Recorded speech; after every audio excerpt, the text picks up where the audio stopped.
Alkyne हो गया था, आज से स्टार्ट करेंगे अल्काइंस।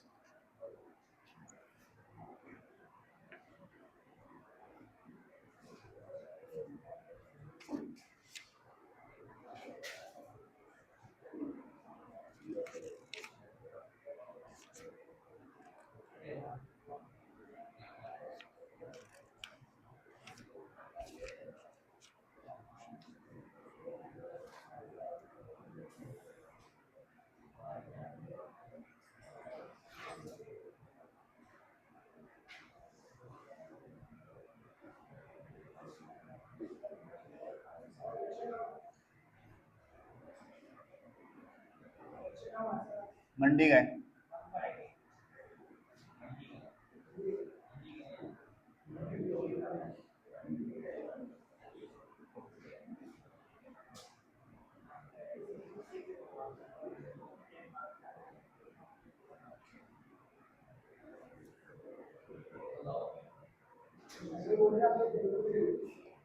हाँ,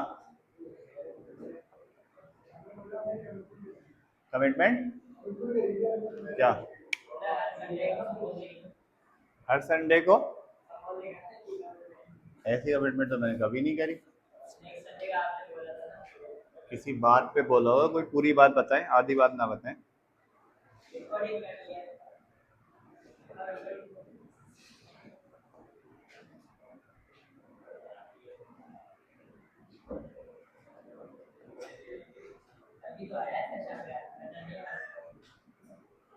चले शामी को सिर्फ खिला दूंगा समोसा बस, और बोले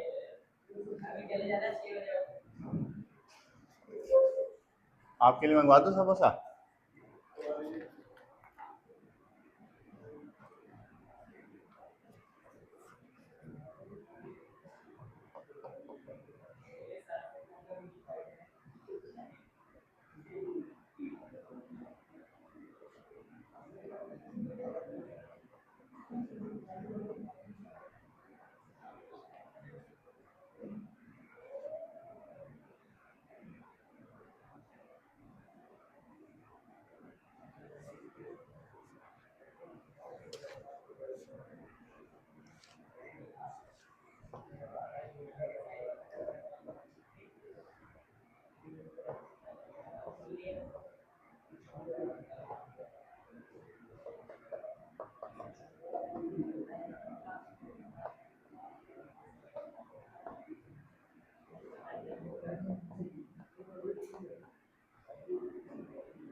वालेकुम सलाम।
ठीक है, पहले अल्काइन की प्रिपरेशन का पहला मेथड है from D hydro halogenation of alkyl halides.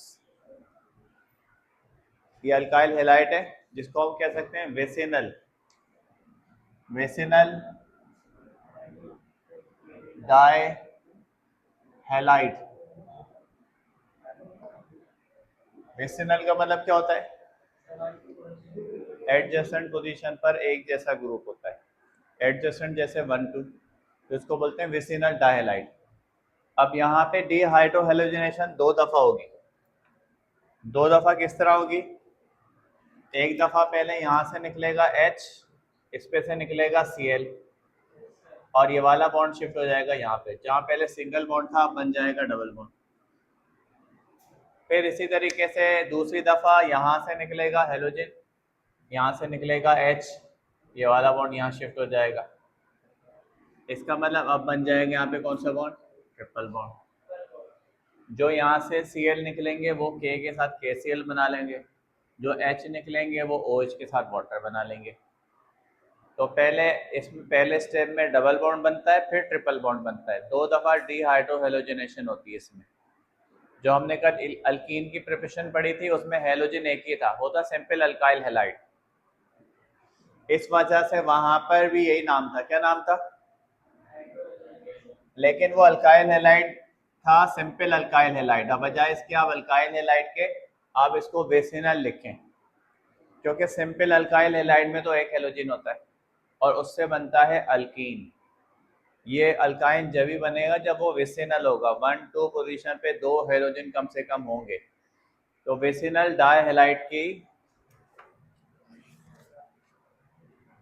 इसकी हेडिंग में देखें नाम क्या है। हाँ, इसकी हेडिंग में नाम भी वेसिनल है। अब अल्काइन को हटाकर वेसिनल कर दो, ठीक है। From डीहेलोजिनेशन of टेट्राहेलाइड्स। डीहेलोजिनेशन भी 2 दफा होगी। पहली दफा जब डीहेलोजिनेशन होगी तो यहाँ से बनेगा डबल बॉन्ड, 2 ब्रोमीन निकलेंगे, दोनों ब्रोमीन जाके किसके साथ मिल जाएंगे? जिंक के साथ। क्या बना लेंगे? Zinc bromide. फिर दोबारा से ये प्रोसेस रिपीट होगा,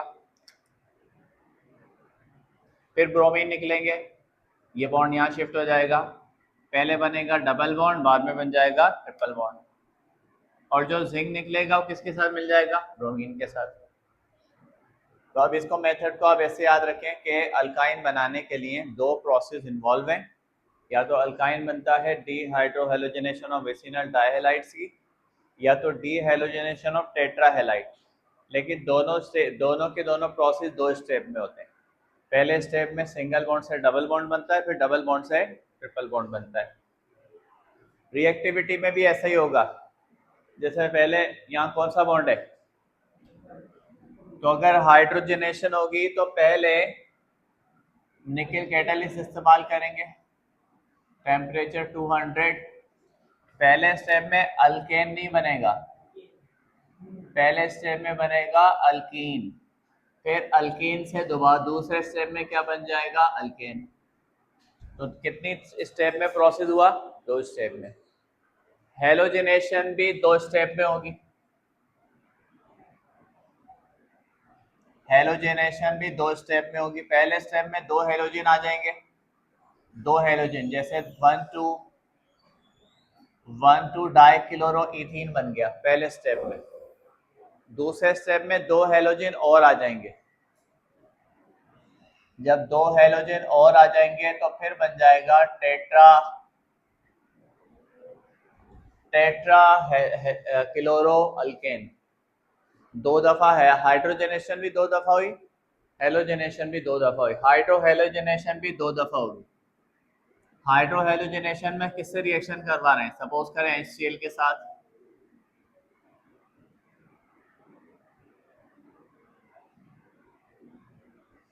अब दोबारा से रिएक्शन होगा। अब बताएं प्रोडक्ट क्या बनेगा? अभी तो जो पहले स्टेप में प्रोडक्ट बना है उसका नाम है विनाइल क्लोराइड। क्या नाम है? अभी इसका नाम है विनाइल क्लोराइड। बताएं दूसरे स्टेप में क्लोरीन किस कार्बन पे जाएगा? 1 पे 2 पे?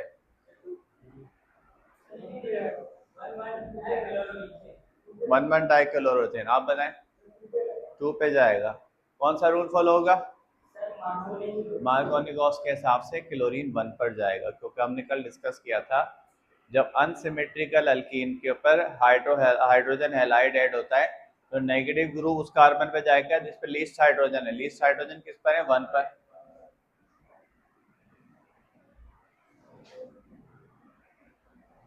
ये बनेगा 1,1 डाई क्लोरो इथेन, और 1,1 डाई क्लोरो इथेन को बोलते हैं जेमिनल। ये जेमिनल है। 1,2 पोजीशन का नाम क्या था? बेसिनल। 1,1 का नाम है जेमिनल। फिर है हाइड्रेशन। हाइड्रेशन में वाटर के साथ रिएक्शन करवाएंगे सल्फ्यूरिक एसिड की मौजूदगी में पहले स्टेप में, बल्कि सल्फ्यूरिक एसिड के साथ साथ sulphuric acid, mercuric sulphate, temperature 75 degree Celsius, इन तीनों की मौजूदगी में होगी हाइड्रेशन।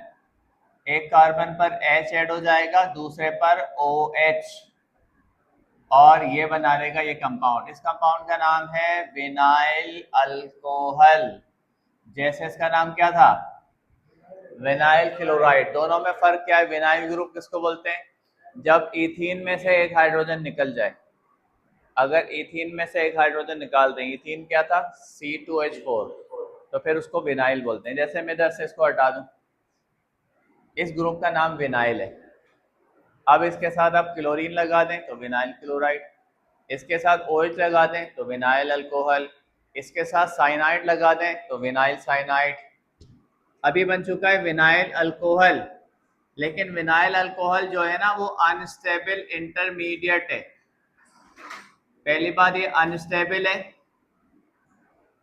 और ये एक इंटरमीडिएट कंपाउंड है। ये चला जाएगा रीअरेंजमेंट पर।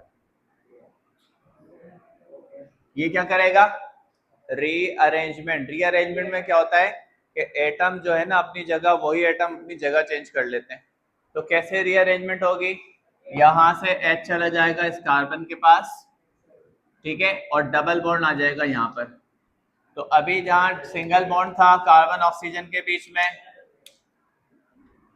अब कार्बन ऑक्सीजन के बीच में बन जाएगा डबल बॉन्ड। अब देखें प्रोडक्ट कौन सा बन गया है? अल्डिहाइड बन गया ये। तो हाइड्रेशन ऑफ अल्काइन का जो प्रोडक्ट है वो एसिड अल्डिहाइड है।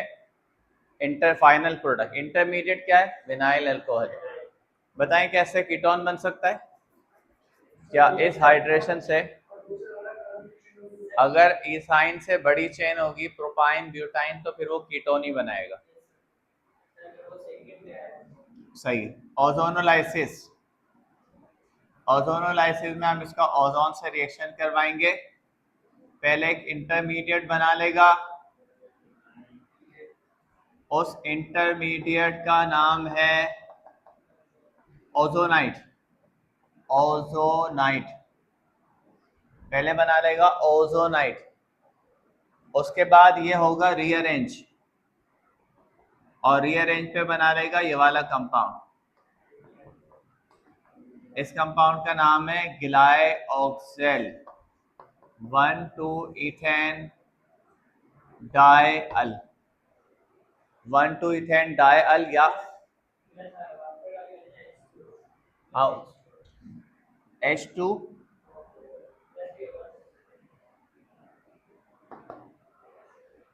इसका बाय प्रोडक्ट है। ये हो गई अल्काइन की reactivity. Alkyne also undergo substitution reactions because of presence of acidic hydrogen when triple bond is present on terminal carbon। अब इथाइन की खासियत क्या है? अल्काइन की, अल्काइन है, अल्काइल नहीं, अल्काइन। अल्काइन की खासियत यह है कि ये एडिशन नहीं करते, सिर्फ ये सब्स्टिट्यूशन भी कर सकते हैं, जबकि अल्कीन सब्स्टिट्यूशन नहीं करते। ये सब्स्टिट्यूशन इस वजह से कर सकते हैं कि इसके पास जो ये कार्बन है अल्काइन का, ये इसके साथ इस कार्बन, ये कार्बन है sp हाइब्रिडाइज, इसमें sp हाइब्रिडाइजेशन है। sp हाइब्रिडाइजेशन में ग्रेटर s कैरेक्टर्स होते हैं, greater s characters. Greater s characters कितने इसके अंदर 50%। इस s कैरेक्टर ज्यादा होने की वजह से इसका जो कार्बन है ये ज्यादा पावरफुल है, ये इलेक्ट्रॉन पेयर को अपनी तरफ ज्यादा पुल कर लेता है, जिसकी वजह से इलेक्ट्रॉन पेयर हाइड्रोजन से क्या हो जाता है, दूर।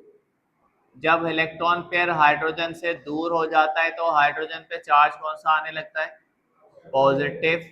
इस पॉजिटिव चार्ज की वजह से हाइड्रोजन क्या हो जाता है, एसिडिक। हाँ, अल्केन में sp3 हाइब्रिडाइजेशन है। अभी मैंने कहा कि अल्काइन का जो कार्बन है वो sp हाइब्रिडाइज है, जिसमें s कैरेक्टर्स ज्यादा हैं 50%। अल्केन में तो 25% s कैरेक्टर है।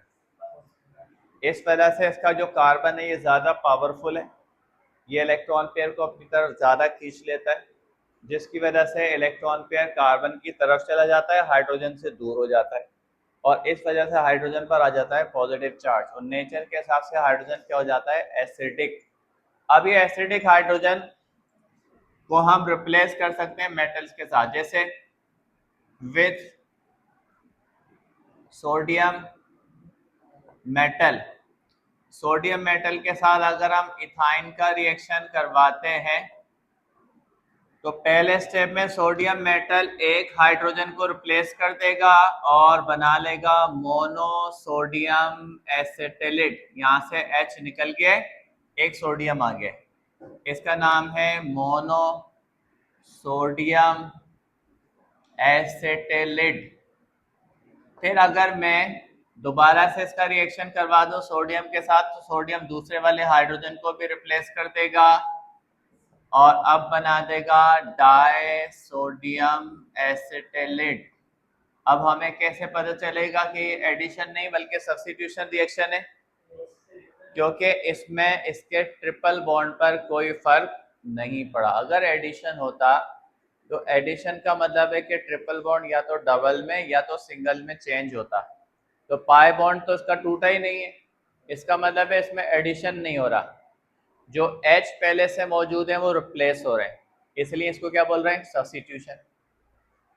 सब्स्टिट्यूशन के बाद ये बना लिया किसके साथ, सोडियम मेटल। अगर हम इसका रिएक्शन करवा दें with AgNO3 silver nitrate, silver nitrate के साथ अगर रिएक्शन करवा दें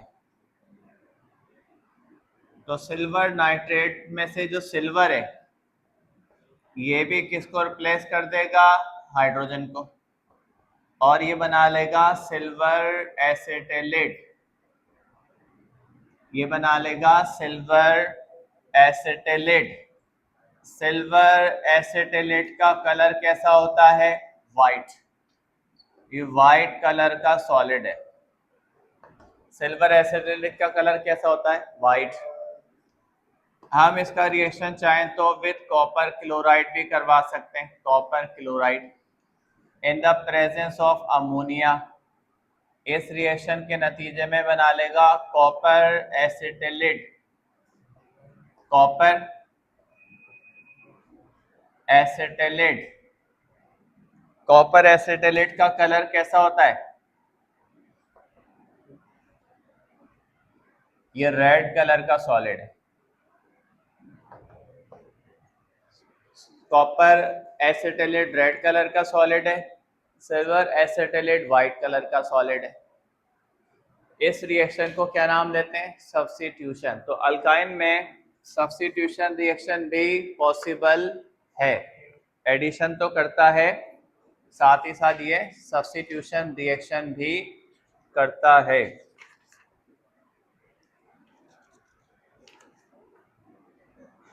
नोट करें जल्दी।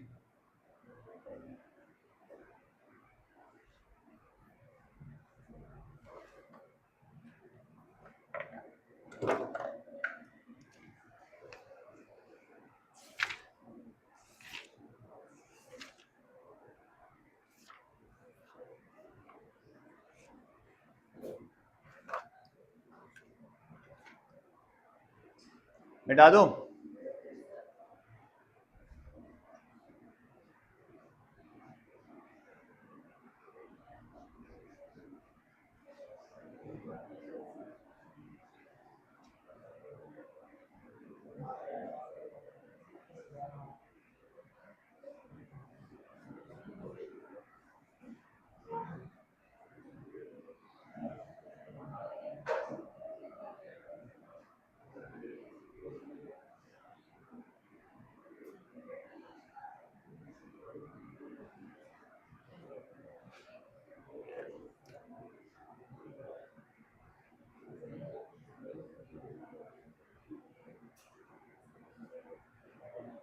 नेक्स्ट टॉपिक है आइसोमेरिज्म।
आइसोमेरिज्म, आइसो मतलब सेम, मर्स मतलब यूनिट्स। तो when compound have same molecular formula but different structure formula, they are called isomers and the phenomena is called isomerism। लेकिन आइसोमेरिज्म दो तरह से डिफरेंशिएट किए जाते हैं, स्ट्रक्चरल और स्टीरियो। तो ऐसा भी हो सकता है उनका स्ट्रक्चर डिफरेंट हो, ऐसा भी हो सकता है कि उनकी स्टीरियो केमिस्ट्री अलग हो। स्टीरियो केमिस्ट्री में और स्ट्रक्चर में क्या फ़र्क है? स्ट्रक्चर में, स्ट्रक्चरल आइसोमेरिज्म में हम कंपाउंड का देखते हैं कनेक्टिविटी, यानी वो कहाँ से जुड़ा हुआ है। जैसे same molecular formula but different in connectivity of atoms with in molecule, उसी मॉलिक्यूल के हिसाब से उसकी कनेक्टिविटी चेक करते हैं। एक जगह से उसका कनेक्शन तोड़ के किसी और जगह कनेक्ट कर दे। जैसे आप 5 लोगों का ग्रुप बना हुआ है, अभी इस बुरहान की कनेक्टिविटी किसके साथ है? रोहित के साथ। अब मैं इसको यहाँ से उठाऊं और इसकी कनेक्टिविटी कर दूं आशिर के साथ। अब देखें यही 5 हैं लेकिन उनकी अरेंजमेंट मैंने चेंज कर दी। ये ऐसा होगा स्ट्रक्चरल में। स्ट्रक्चरल में कनेक्टिविटी चेंज होगी, एक एटम एक जगह से निकल के किसी और जगह जाके जुड़ जाएगा। स्टीरियो में ऐसा नहीं होता, स्टीरियो में कनेक्टिविटी सेम होती है।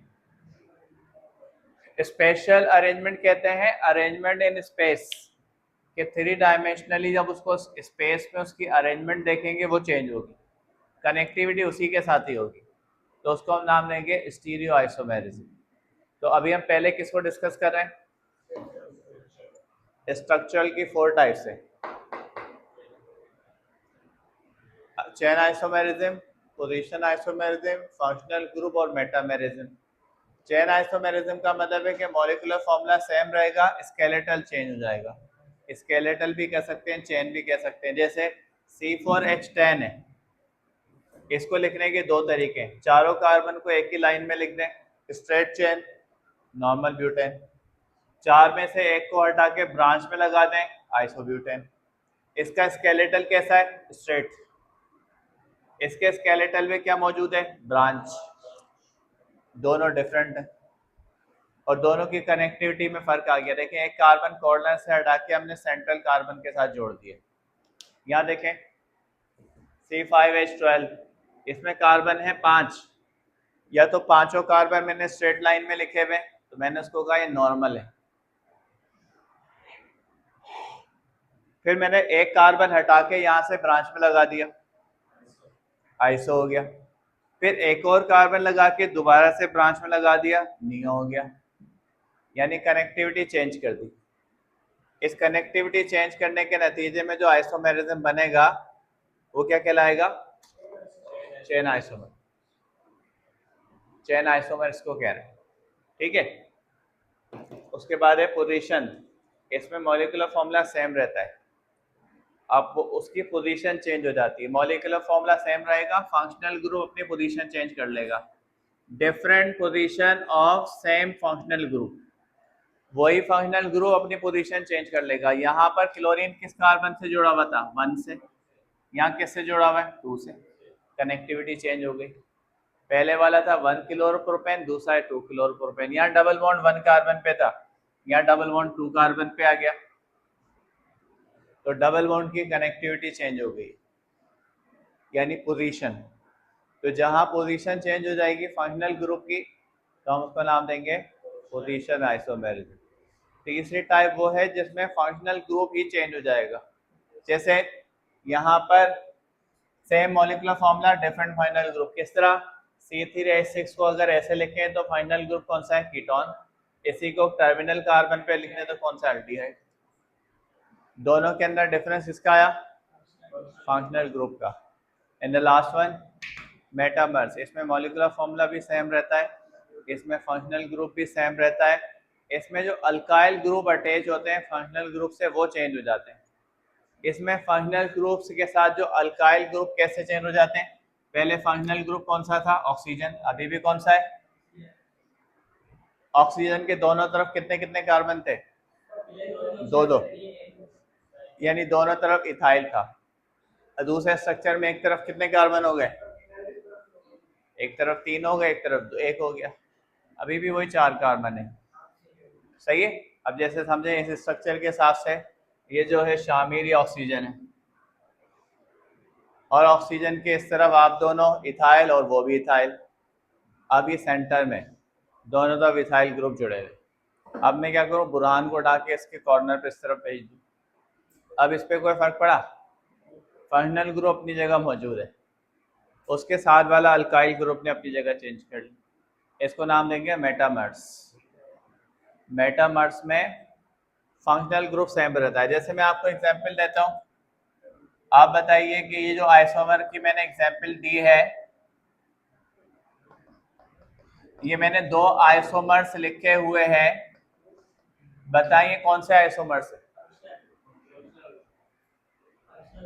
ये फंक्शनल ग्रुप आइसोमर्स है। एक का नाम है इथाइल अल्कोहल और दूसरे का नाम है डाई मिथाइल ईथर।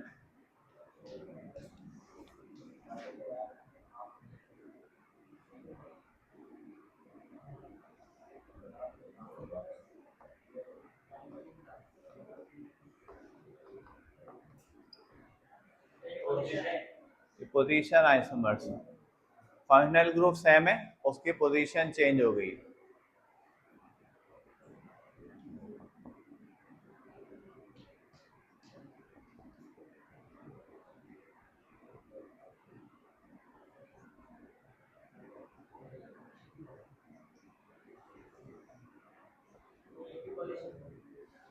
जी, ये पोजीशन भी है, ये मेटामर भी है। पोजीशन इस वजह से कि ketone as a functional group एक में 2 पर एक पर 3 पर है, और मेटामर्स इस तरह से कि कीटोन के पहले स्ट्रक्चर में दोनों तरफ इथाइल था और दूसरे स्ट्रक्चर में एक तरफ मिथाइल एक तरफ प्रोपाइल है। इसमें इथाइल प्रोपाइल, दूसरे में इथाइल। सही है? क्लियर है? बैठा दो।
अल्लाह अकबर। हाँ, उसके बाद है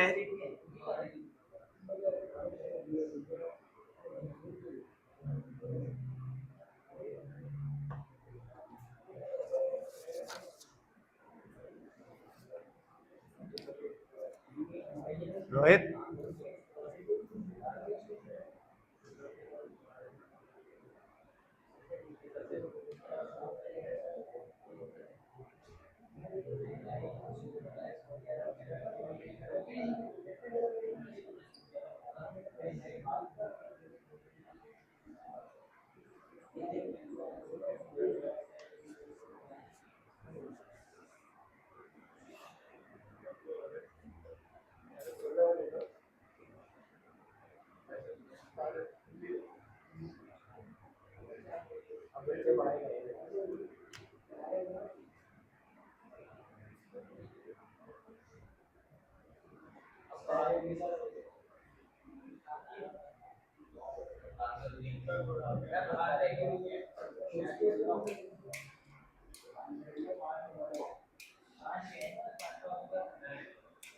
मेरे फैन ऑफ करें।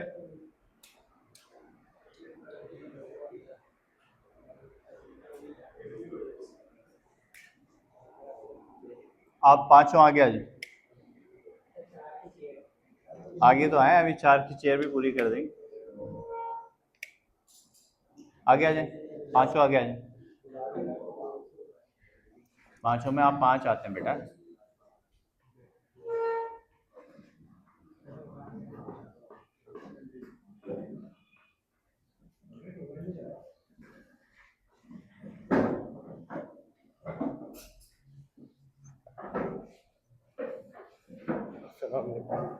वालेकुम सलाम।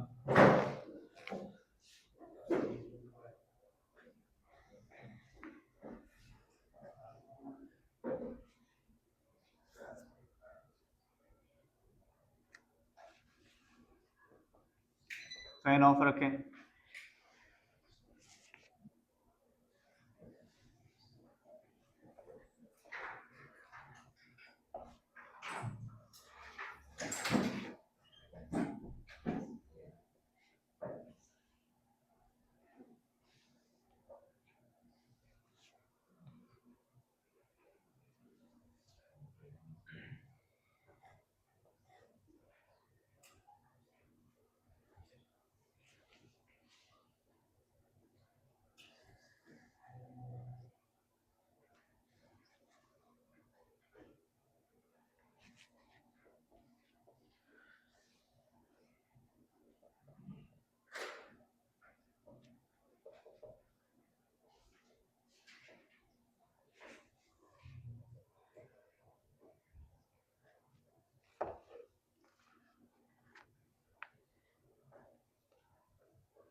हाँ, तो आप तो एसी के सामने बैठे, मेरे सामने तो, मेरे ऊपर तो एसी है भी नहीं।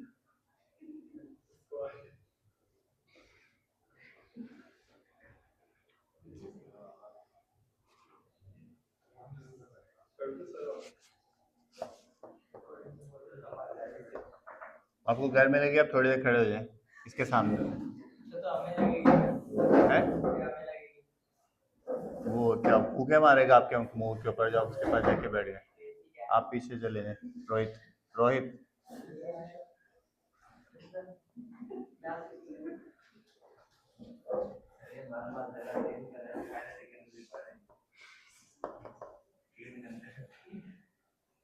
इसको देख के लगता है इसके अंदर एनर्जी है, मास के अलावा कुछ भी नहीं है।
इधर बैठे हैं आप तो।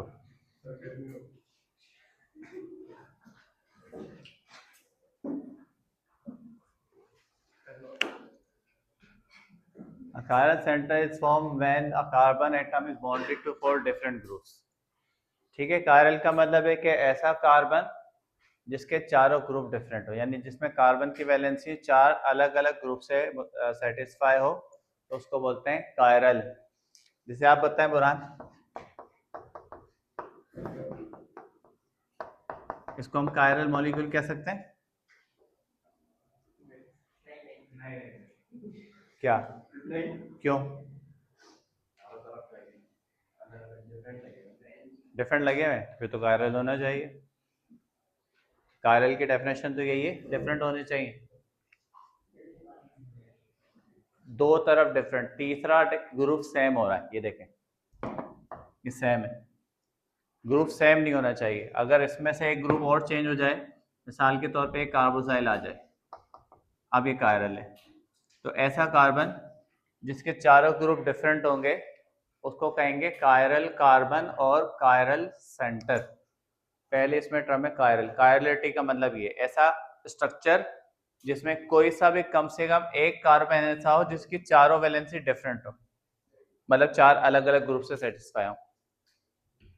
ऑप्टिकल एक्टिविटी क्या होती है? When a plane polarise light, पहले तो पता हो कि प्लेन पोलराइज लाइट किसको बोलते हैं? जो नॉर्मल लाइट होती है वो मुख्तलिफ प्लेन के अंदर वाइब्रेट होती है, इस तरह से होती है। जो नॉर्मल लाइट है वो ऐसी है, जो मुख्तलिफ प्लेन के अंदर क्या हो रही है? वाइब्रेट। अगर इस लाइट को गुजारा जाए पोलराइजर से, पोलराइजर में होते हैं स्लिट्स, स्लिट्स में से गुजरने के बाद लाइट ऐसी हो जाती है।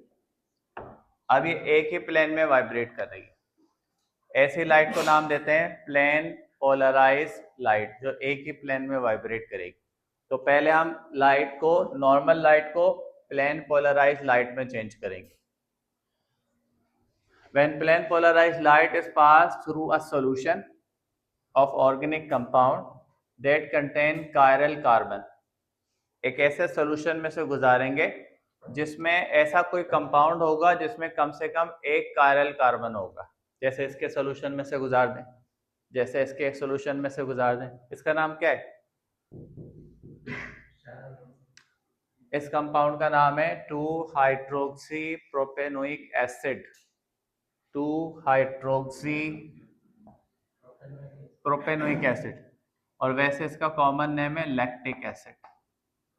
ये लैक्टिक एसिड कहलाता है। तो ये जो लैक्टिक एसिड है ये कायरल कार्बन रखता है। तो अगर हमने इसका सोल्यूशन बनाया हुआ हो और इसके सोल्यूशन में से अब हम प्लेन पोलराइज लाइट को गुजार रहे हैं, तो लाइट गुजरने के बाद अगर ऐसी हो जाए, पहले लाइट किस तरह की थी? ऐसी, या गुजरने के बाद ऐसी हो जाए, तो यहाँ पर क्या हुआ कि लाइट सीधी जा रही थी और जाते जाते इसने एंटी क्लॉकवाइज डायरेक्शन में रोटेट कर गई, या फिर लाइट इस तरह से जा रही थी और ये क्लॉकवाइज डायरेक्शन में रोटेट कर गई, तो ये शो कहेगा कि ये कहलाएगा इसने ऑप्टिकल रोटेशन शो की है। ऑप्टिकल रोटेशन अगर वो एंटी क्लॉकवाइज डायरेक्शन में शो करेगी तो वो कहलाएगी लीवो रोटेटरी। लीवो रोटेटरी इसको कहेंगे जो एंटी क्लॉकवाइज डायरेक्शन में रोटेशन शो करेगा।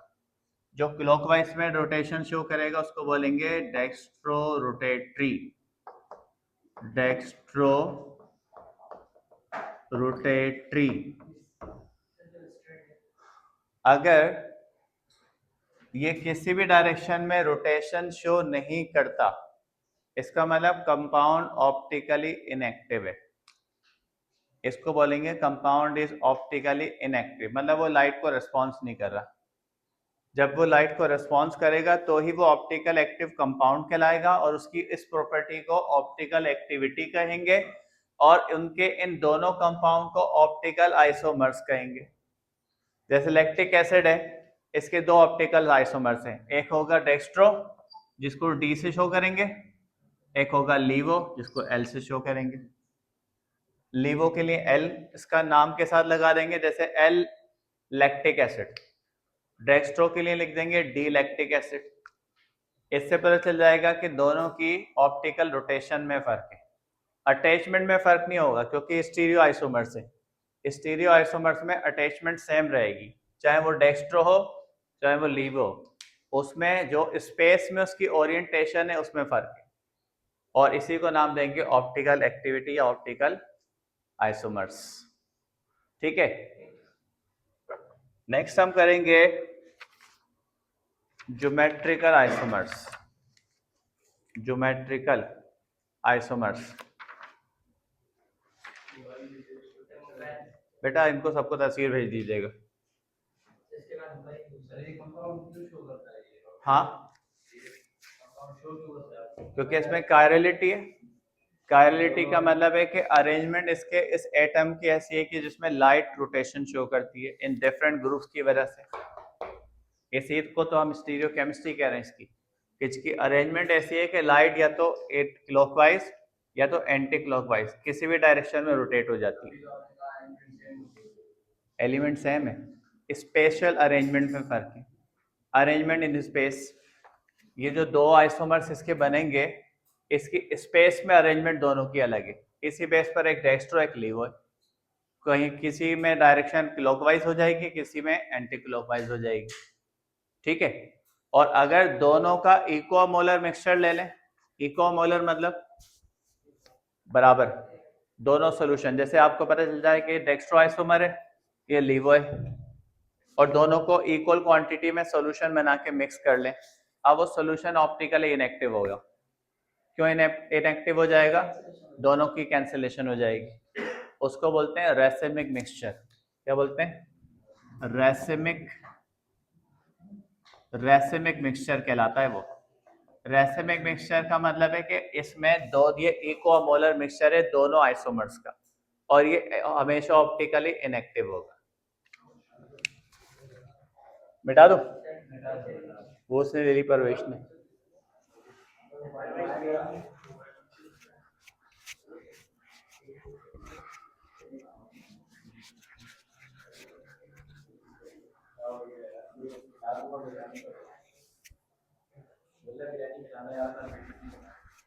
तो खिला दीजिएगा, मैंने आपको मना नहीं किया, खिला सकते। इसको तो आप सैलानी पे लाके बैठा देंगे, वहां पे भी खा लेगा, ये इसका मसला नहीं है, है?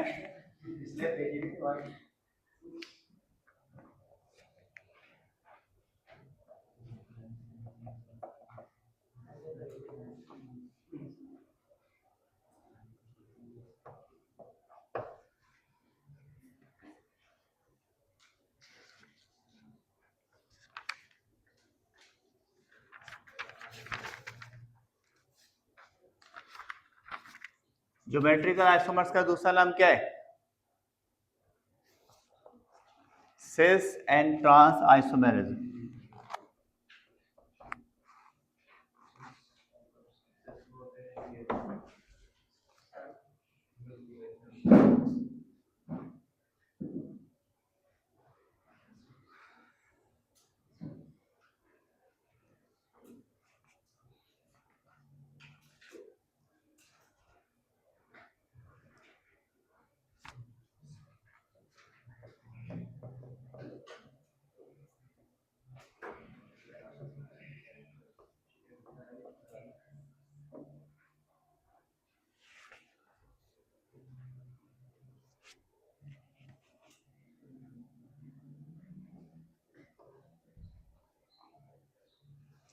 अब ये भी बंद कर दूंगा मैं, अगला टारगेट ये। हाँ नहीं, मार्कर की आवाज को छोड़े, अगला टारगेट ये बंद कर दूंगा, मैं सीरियस बता रहा हूँ। अभी तो फैन बन के ये भी बंद कर दूंगा।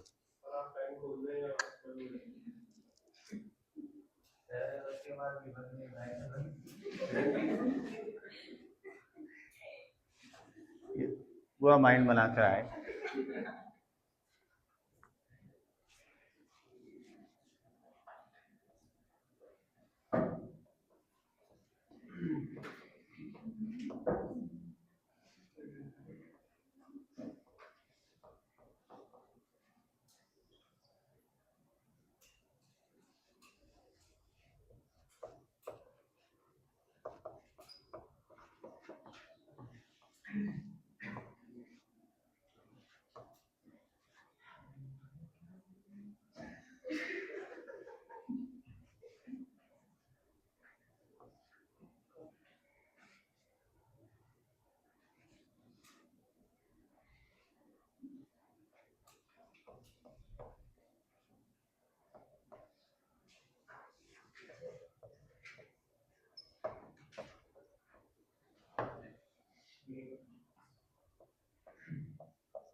जो ज्योमेट्रिकल आइसोमेरिज्म में उसी वक्त पॉसिबल है जब कंपाउंड के अंदर मौजूद होगा डबल बॉन्ड, क्योंकि डबल बॉन्ड की वजह से यहाँ पर होती है रेस्ट्रिक्टेड रोटेशन ऑफ ग्रुप्स।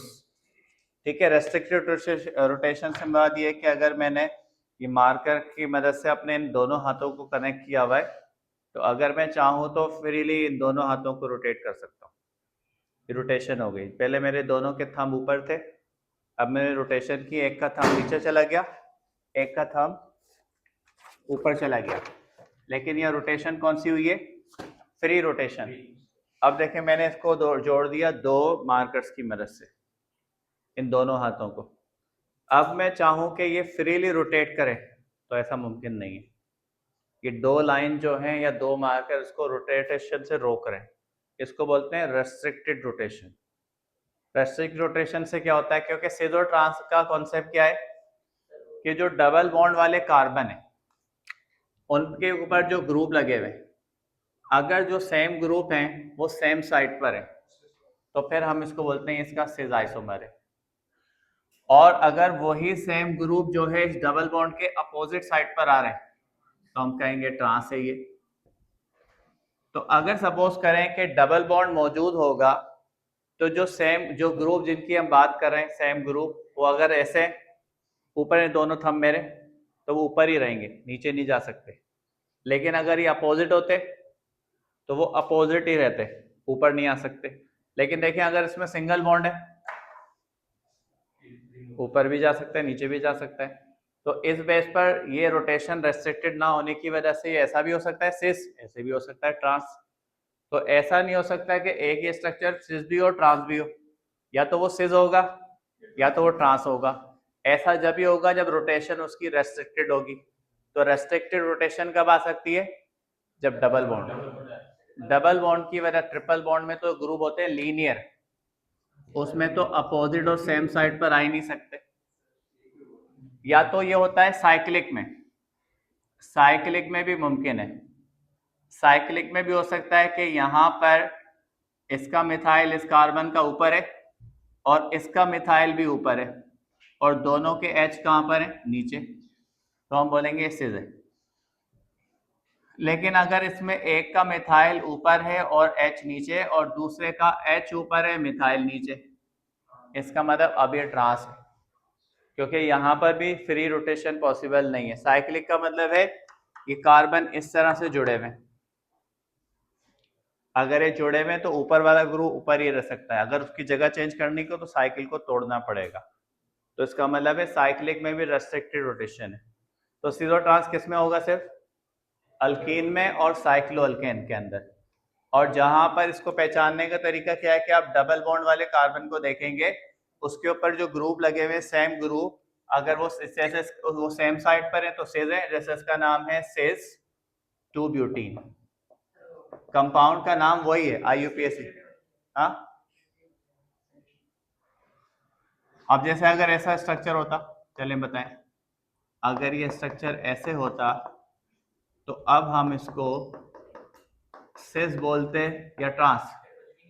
इसको हम ना सिस बोल सकते हैं ना ट्रांस, क्योंकि इसमें डबल बॉन्ड आ गया है टर्मिनल कार्बन पे। टर्मिनल कार्बन पे डबल बॉन्ड नहीं होना चाहिए, उसकी टर्मिनल मतलब कॉर्नर पे। क्योंकि इसकी वजह से फर्क क्या पड़ रहा है कि ये जो H है ना अपोजिट साइड पर भी है और यही H सेम साइड पर भी, तो दोनों रूल एक साथ अप्लाई नहीं हो सकते। यहां देखें H अपोजिट है, यहां दोनों ग्रुप एक ही स्ट्रक्चर पे दोनों रूल अप्लाई नहीं होने चाहिए। अगर ये स्ट्रक्चर ऐसा होता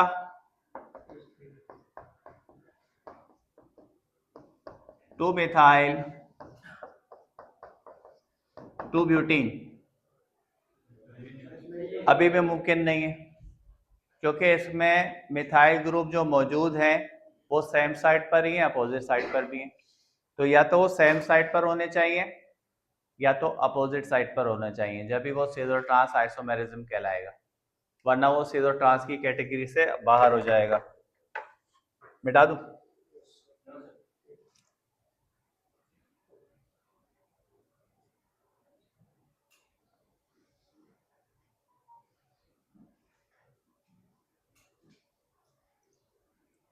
अब हम स्टार्ट करेंगे बेंजीन।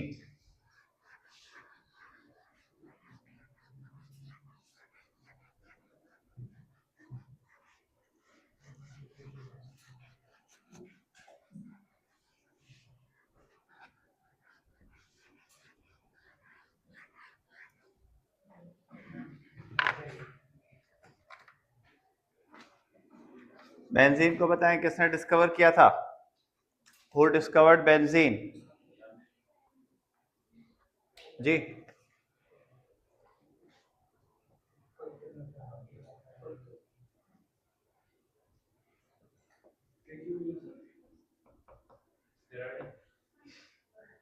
बेंजीन का फॉर्मूला है C6H6।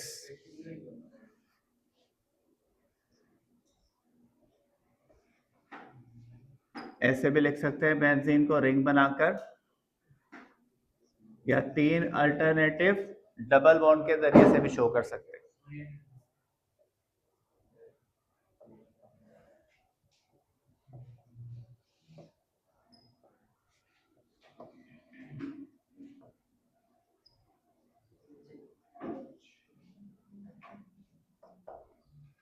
Benzene were discovered by Michael Faraday in 1925। इस बेंजीन को डिस्कवर किया था फेराडे ने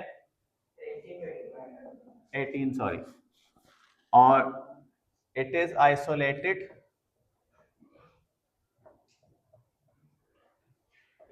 from coal tar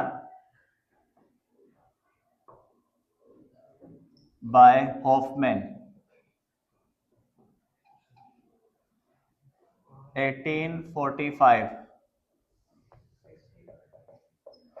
Structure was discovered by Kekulé 1865. तो बेंजीन के अंदर तीन चीजों की डिस्कवरी है। खुद बेंजीन को डिस्कवर किया था फेराडे ने, लेकिन बेंजीन को जो कोल तार में से पहली दफा आइसोलेट कर लिया था हॉफमैन ने, लेकिन स्ट्रक्चर जाके डिस्कवर हुआ 1865 में बाय केक्यूल। पहले टॉपिक का नाम है molecular orbital treatment, molecular orbital treatment of structure of benzene. इसमें हम बेंजीन के स्ट्रक्चर को डिस्कस करेंगे। तो ये बेंजीन में 6 कार्बन है, 6 कार्बन आपस में कनेक्टेड है, हर कार्बन के ऊपर एक हाइड्रोजन मौजूद है, और इसके अंदर कितने डबल बॉन्ड है? 3 अल्टरनेटिव डबल बॉन्ड है। ये बेंजीन का स्ट्रक्चर, बेंजीन का स्ट्रक्चर कहलाता है हेक्सागोनल। ये हेक्सागोनल स्ट्रक्चर है। Hexagonal means having 6 corners. Benzene का जो कार्बन है उसमें कौन सी हाइब्रिडाइजेशन है? Each carbon is sp2 hybridise. Benzene का हर कार्बन sp2 हाइब्रिडाइज है, जिसका बॉन्ड एंगल क्या है? With bond angle 120 and trigonal structure. Her carbon का स्ट्रक्चर ट्राइगोनल है और उसकी बॉन्ड एंगल है 120। कितने सिग्मा बॉन्ड है, कितने पाई बॉन्ड है? 12 sigma 3 pi bond. Carbon carbon bond length 1.39 angstrom. ये जो डबल बॉन्ड और सिंगल बॉन्ड की इंटरमीडिएट है, ये दरमियानी है। नॉर्मली डबल बॉन्ड में होती है 1.34, सिंगल में होती है 1.54। बेंजीन की बॉन्ड लेंथ डबल और सिंगल बॉन्ड की दरमियानी बॉन्ड लेंथ है। वाई? क्यों?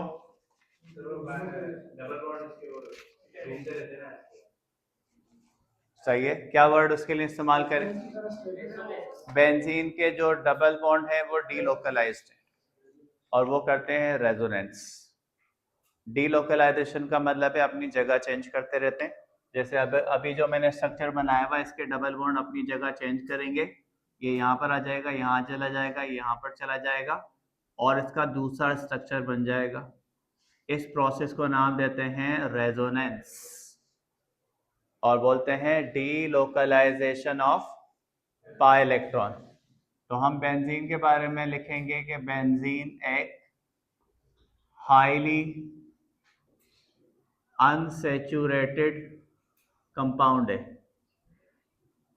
Benzene is highly unsaturated compound but behave like a saturated compound.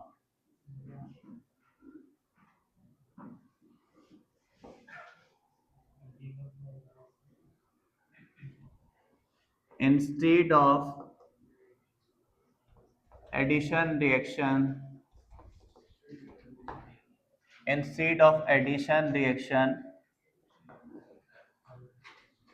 it undergo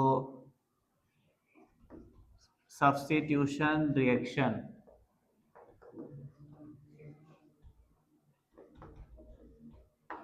This is due to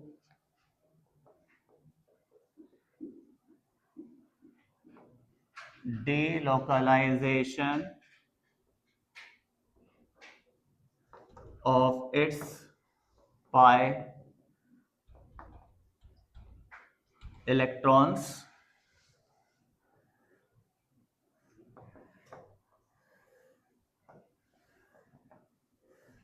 this process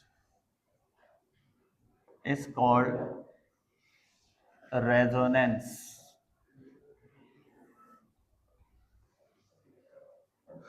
and this gives extra stability to benzene.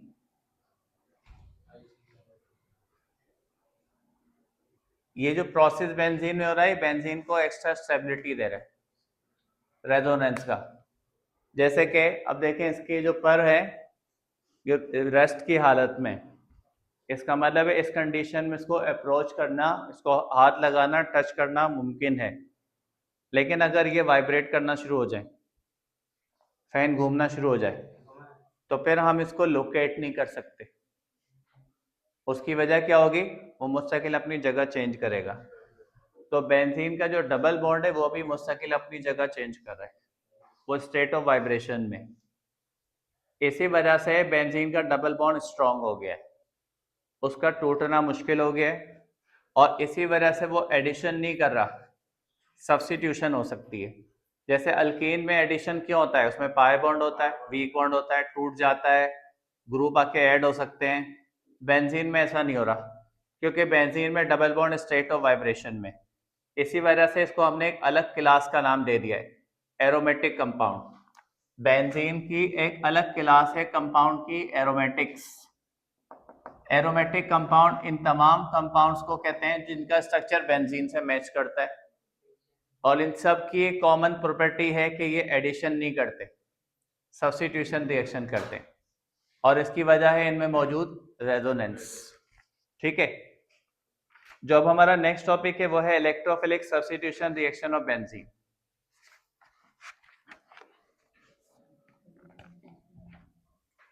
अब हम discuss करेंगे reactivity of benzene.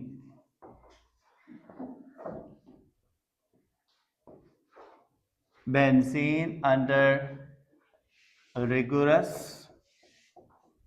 conditions can also undergo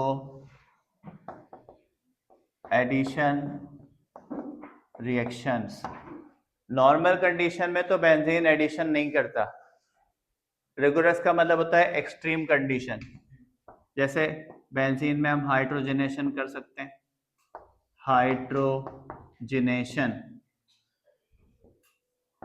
जब benzene hydrogenation करेगा तो इसके साथ हम hydrogen को ऐड करेंगे, निकल कैटालिस्ट यूज करेंगे, 150 डिग्री सेल्सियस टेम्परेचर देंगे, और बेंजीन कन्वर्ट हो जाएगा साइक्लोहेक्सेन में। साइक्लोहेक्सेन का फॉर्मूला बताएं। C6H12, बेंजीन का था C6H6। अब ये साइक्लोहेक्सेन, अब ये एरोमेटिक नहीं रहा, अब ये एलिसाइक्लिक कंपाउंड बन चुका है, यानी इसके एरोमेटिक कैरेक्टर्स खत्म हो गए। बेंजीन में हम हेलोजिनेशन भी कर सकते हैं, हेलोजिनेशन। हेलोजिनेशन के लिए हम इसको रिएक्शन करवाएंगे हेलोजन के साथ in the presence of light, और इस लाइट की मौजूदगी में ये हेलोजिनेशन करेगा और ये कंपाउंड बना लेगा।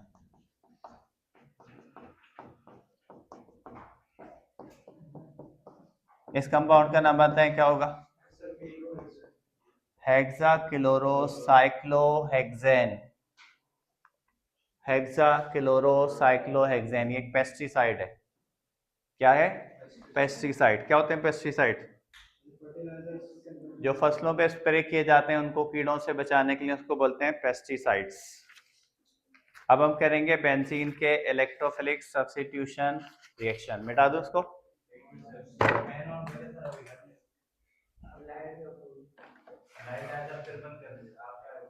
लाइट आए तो सही।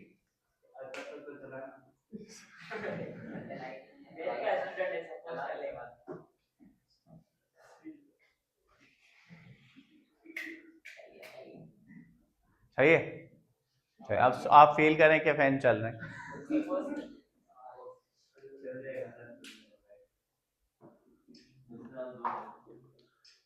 मिटा दो। असल इसको जो है ना थोड़ा सा इल्म था पहले से, पंखे चलने वाले।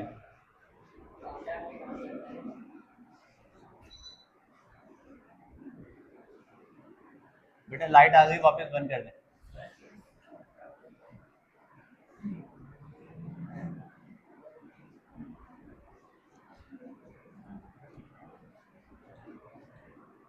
आपको क्या मिलता है ऐसी हरकतें करके शाम में? आप बताएं, कोई ऐसी हरकत करने का कोई एक फायदा बताएं, आवाजें निकालने वाली बताएं। एक कोई एक फायदा बताएं भाई, इसका मुझे ये फायदा हो रहा है।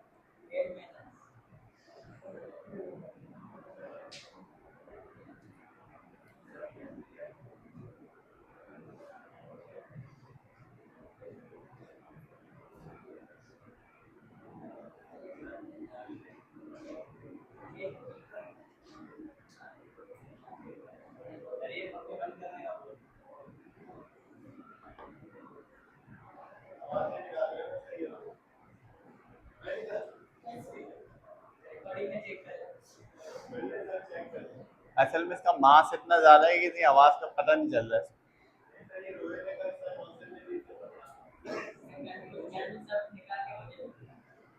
इससे मुझे उम्मीद है खुदकुशी कर लेगा, ऐसी हरकत नहीं करेगा।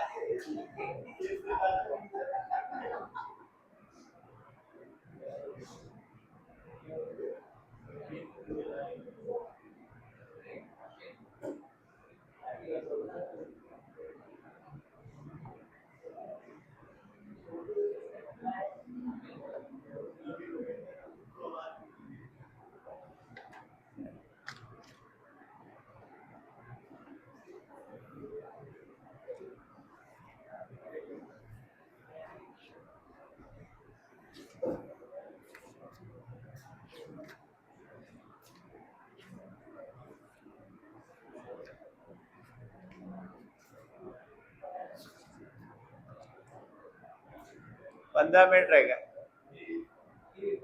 15 मिनट का आपका ब्रेक है। 4 बजे आपकी दूसरी क्लास शुरू, ठीक है। तो देख, अब आप सोच के आइएगा कल से, आपने कल से हरकत की तो मैं आपकी क्लास छोड़ दूंगा, चाहे 2 घंटे की क्लास हो, 1 घंटे की हो।